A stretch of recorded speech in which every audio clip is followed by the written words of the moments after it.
of the Prophet. So to say that covering the head is not a part of Muslim identity is totally wrong. The beard is a part of the Muslim identity, wearing the cap, or at least covering the head, whether with a scarf or with a gatra like the Arabs do. But sir, what about what Shahrukh said? And I know a lot of my friends say this, that and all of us, no matter what faith we come in, we interpret our faith differently. We take away some things, we don't do some things. Does that make us any less of Hindus, Muslims, Christians? No, as I said, that Muslim is a person who submits his will to God. So you cannot say a liberal Muslim or a moderate Muslim. You can say a practicing Muslim or partly practicing or non-practicing. That's more correct. You know, and to understand Islam, don't look at the Muslim, don't look at me. Go to the scriptures. That is the reason I give talks on Islam and comparative religion. But so as far as the stereotype is concerned, I find that too narrow a definition of Islam. I personally reject all rituals. But Islam is part of my culture and my ethos. I'm as proud a Muslim as anybody else on this podium. But I don't have to wear it on my sleeve, and I think that's too narrow a definition of Islam. I'd like to make a point. Yeah.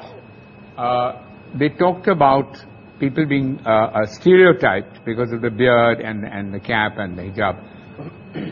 Then we should say that all Sikhs are stereotyped. Anyone who wears a turban and wears a beard. It's not the same, though. It's not the same, but what has happened, I'll tell you, in fact, India has become, in a strange sense, more liberal, because when Yusuf Khan entered the film industry and adopted the name of Dilip Kumar, that was a time when the whole of India was pretty prejudiced against Muslims, let me tell you. And Meena Kumari, who was she? She was also a Muslim. Why were all the names? Shahrukh is an amazing example of a Muslim who is now the Badshah of Bollywood with a Muslim name. He didn't have to change his name. So something has happened. Would you have ever changed your name? To Akshay Kumar, yes.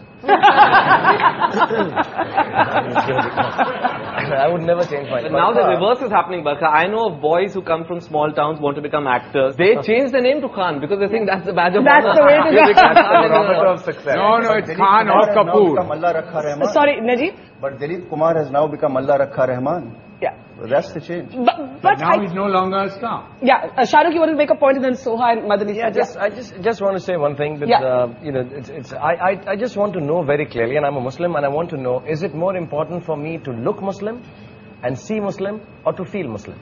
I fully respect the scriptures. I fully respect all the hadiths. I have read the Qur'an in my own way, in Arabic and in English. But I think its time has come, and this genuinely is an appeal, that it is more important to feel Muslim, to feel Hindu, than to look it. And if you do, if you do, it's absolutely cool. And if you don't, it's absolutely cool. Dr. I quick response to that, and I've got two guests waiting to speak. The best is to practice Muslim, is number one. Yes. Appearing is important, but lower down. I'm not saying appearing is the most important. For a person to practice Islam is more important. Beard comes lower down. Beard is not in the 70 major sins, that it's not there. But you know, what about what Kabir is saying? And there was a story of a young boy whom I interviewed, who studies in a convent school in Madhya Pradesh. And he's a poor boy. And the school rules wouldn't allow him to wear a beard. He went all the way to the Supreme Court to say, I must be allowed to keep my beard. Otherwise, I prefer not to study. And he actually dropped out of school for a while because of that. The Supreme Court eventually ruled in his favor. And that is my next question, and I want to take that to Madani Saab. Madani Saab, you're a very interesting character for me, because at one level, you have organized, as Alex said, all of these fatwas against terrorism and all of that. But you also had a resolution against the singing of Vande Mataram. And these kind of resolutions, I know many of my friends would say is what stereotypes Muslims. बात ये है कि वंदे मातरम गाना बिल्कुल अलग चीज है। अलग चीज है। हाँ, गाने के लिए जिद करना बिल्कुल एक अलग चीज है। कोई जबरदस्ती गवाना चाहे और नहीं गाएं, या हम ये कहें हम नहीं गाते, तो फिर हम स्टीरियोटाइप हो जाएंगे। टेररिज्म की मुखालिफत करेंगे तो बहुत अच्छे हो जाएंगे। ये जो डबल मामला चलता है, ये ठीक नहीं। अभी मेरे दाढ़ी नहीं हो और कुर्ता पैजामा नहीं हो, ये भी जो पगड़ी से तो लोग बहुत डरते हैं ना, कहते हैं ये तो एक बच्चा एयरपोर्ट पे कहता है मदनी साहब मामा मामा देखो बिन लादेन जा रहा है ना। तो क्या हो गया है, अब ये सब मैं उतार दूं, तो मैं एक रीजनेबल मुसलमान हो सकता हूँ, एक ऐसा मुसलमान हो सकता हूँ जो बहुत अच्छा आदमी है। और अगर मैंने ये पहन लिया तो ख्यालात मेरे कितने अच्छे हों। ख्यालात, नजरियात, आइडियोलॉजी, ये है बेसिक चीज, या बेसिक चीज हमारी दिखने वाली चीज है। That's the reverse stereotype, that the moment you see the beard and the skull cap, it's got to be a fundamentalist. Question, I want to get Soha in. She's been listening very patiently all this while. So as somebody who's grown up in a sense in a house of mixed religion, for you, in a sense, do you feel that public gaze?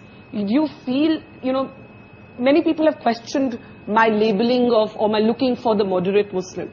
Yet there are others who say that we don't hear enough moderate voices. We either hear the religious voices or we hear the non-believing. Because I don't think anybody is really interested in what the moderate Muslim has to say, because it's not very interesting.